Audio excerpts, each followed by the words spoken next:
everybody. Welcome to Coffee Chat. I'm Andy Bozarth, Director of Outreach and Advocacy for AARP Kansas, and I'm joined today by Michelle Niedens, who is the Director of Cognitive Care Network, which is a part of the KU Alzheimer's Research Center. And we're going to talk about dementia and some cognitive decline issues that are common and how you can address those. Hi, Michelle. Good morning. How are you doing today? Pretty good. Thanks for having me on.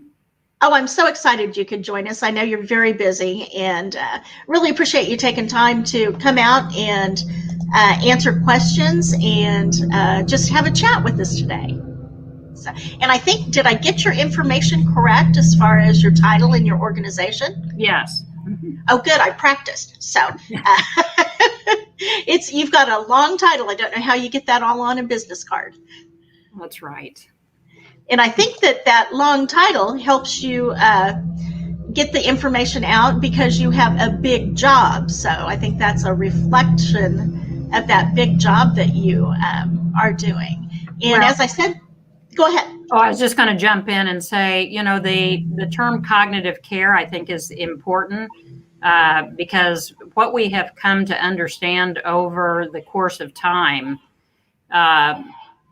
is, we've learned more and more about various dementias, not just Alzheimer's. We think of all dementias being Alzheimer's or the Alzheimer's type, but there are many types. Alzheimer's is only one.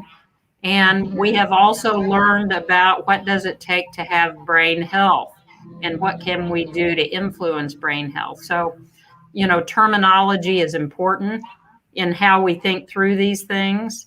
And so cognitive care reflects some of the shift in how we're thinking about it and how we want others to be thinking about it. I really like the coming from any situation from the positive. And so referring to things as brain health is a much more positive way instead of saying cognitive decline. So as you're going through life, if you start seeing signs of changes in your brain health, how important is it really to recognize those changes early? Very important. And so let's just talk through that a little bit. And we're going to talk through it through from an individual perspective and also from a society perspective. So from an individual perspective, those changes that we see, which are often unique to the person, there are kind of a list of here's red light signs of 10 warning signs or whatever. Really, what I would challenge everybody to do is to think through it. Is it different for me? So, this is 37 years working with people with cognitive changes. And most individuals will say to me, gosh, I forgot something that surprised me, or I knew these changes weren't normal. So even though they may not rise to the level of what we have historically seen as warning signs, they may be warning signs. And they may be warning signs of something other than you think. They may be warning signs of something reversible. And so we should never just assume because we're a certain age that cognitive challenges or these subjective cognitive concerns are normal.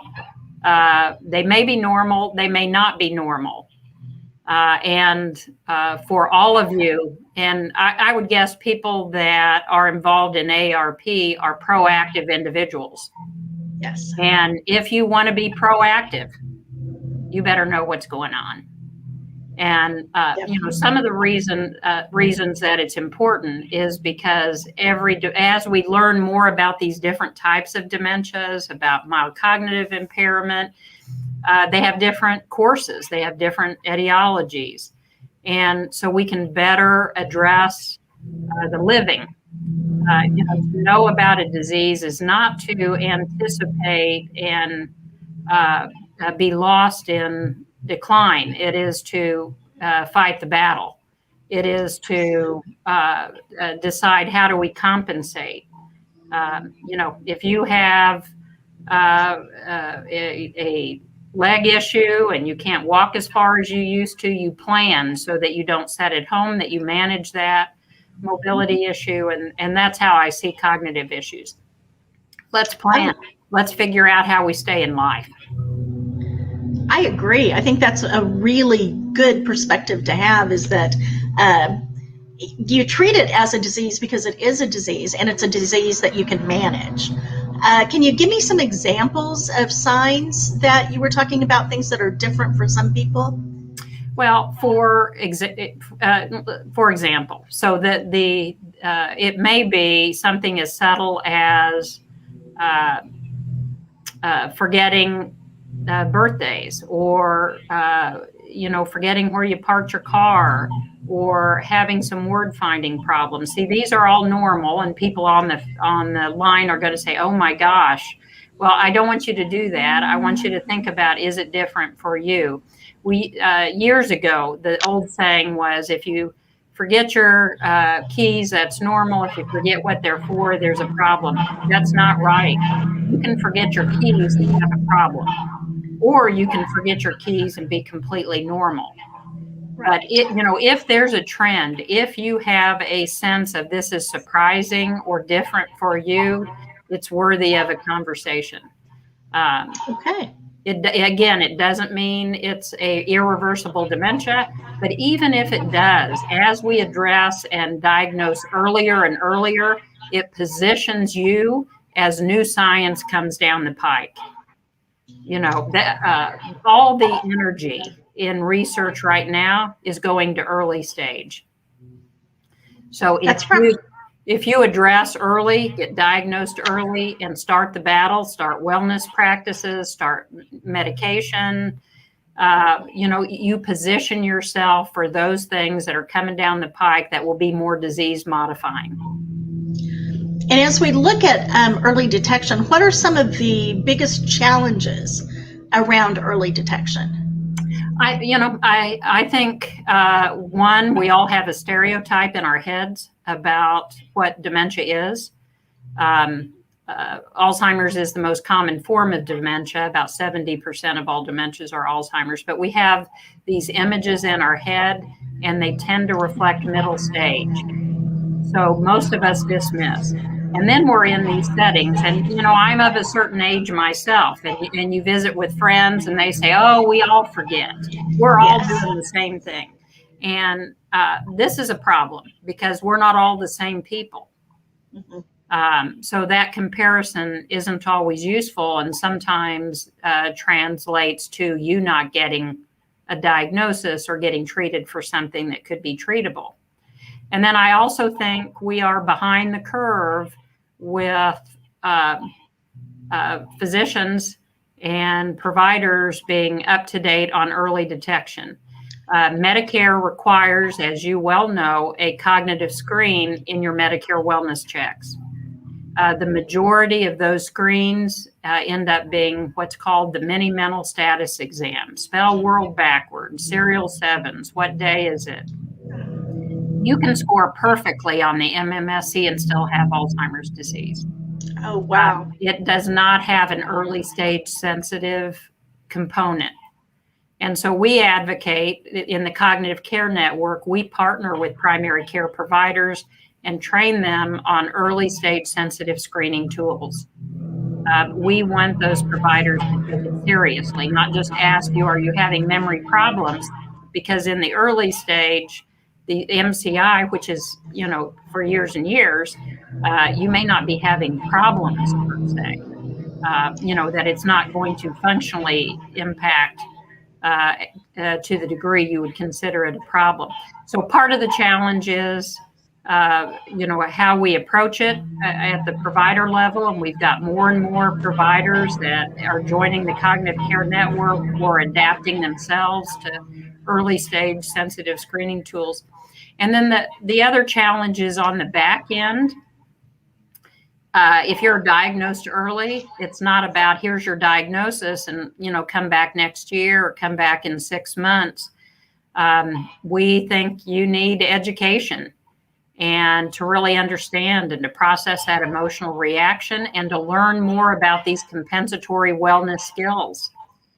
And so a lot of docs will say, hey, why don't you talk to someone? And people will say, I don't need any help. Well, you don't need any help. What you need is to be armed in a way that allows you to deal the best you can with this disease. Absolutely. So we think you need, a few extra soldiers in your army just to prepare you. That's a really, really good way of saying it. For those of you just joining, I'm Andy Bozarth. I'm Director of Outreach and Advocacy at AARP Kansas, joined by Michelle Niedens, who is Director of the Cognitive Care Cognitive Care Network. And we're discussing issues around dementia today. If you have any questions, please put those into the chat box, and I'm sure Michelle will be very happy to answer all of your questions. You referenced a little bit earlier about the Cognitive Care Network and the Alzheimer's Research Center. Can you tell me a little bit more about the work that you're doing? Yeah, so the KU Alzheimer's Disease Research Center is largely about what can we do to ultimately prevent the disease, or what can we do to slow the trajectory of the disease?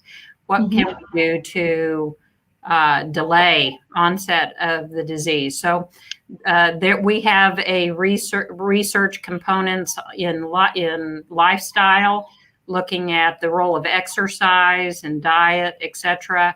We have observation trials where we look at just normal brain aging to try to understand more about that. And we have clinical trials, meaning medication. So lots of research going on. Those of you interested in participating, we need folks that are cognitively normal, and those that have mild cognitive impairment, and those that have early Alzheimer's. So that's our research side. What I work on in the Cognitive Care Network is partnering with primary care, and we actually place some of our social work team in primary care offices around the state, so that we train them on early diagnosis, and then those providers say, hey, we've got a navigator in our office to talk through what that really means. So we have a team of social workers that go out and are in some of those practices. We do a lot of education. And if you went to our website, at the bottom of the website, it would say Join My Alliance. And in the My Alliance program, you get tips and tricks and all that kind of stuff via email, weekly email, as well as weekly webinars by our researchers to stay up to date, as well as with our Cognitive Care Network team in the Mindful Minutes. And that is for people, family members, caregivers, individuals diagnosed in early stage, as well as those general community members who just want to be a support to friends or family. So we really try to look at a number of approaches. Then lastly, what we're doing is really trying to arm the workforce, not only primary care, but we have a number of programs for physicians of both primary care and other specialties, social workers around the state. We have programs for them to be more dementia capable. We need to grow a dementia aware community so that we're all working on this together, that we're all approaching this early, that we're all in that proactive army. And the website that you're referring to is scrolling at the bottom of your screen. So if you are interested in participating or learning more, go to www.kumc.edu/KUADC. Again, you can see that at the bottom of the screen. Michelle, now, what are some kinds of things, you talk about this army of people, what are some kind of things that all of us can take part in to help. Yeah, and it's not only just being aware of yourself, it's being aware of others. How many of us have had people say to us, gosh, I can't remember a thing anymore? And what I would say is, rather than being one of those people who say, don't worry about it, we all forget, which we're really responding that way because we want to reassure. But when you really think about it, I mean, if someone had a stomach issue, for example, would we really say, oh, we all have stomach problems, don't worry about it? We really wouldn't say that. In fact, we'd be alarmed by that. We'd say, have you talked to the doctor? And so when we think about our brain health, we want to give the same respect to our brains that we do to our toenails and our pinkies and our stomach and anything else. That brain health is important.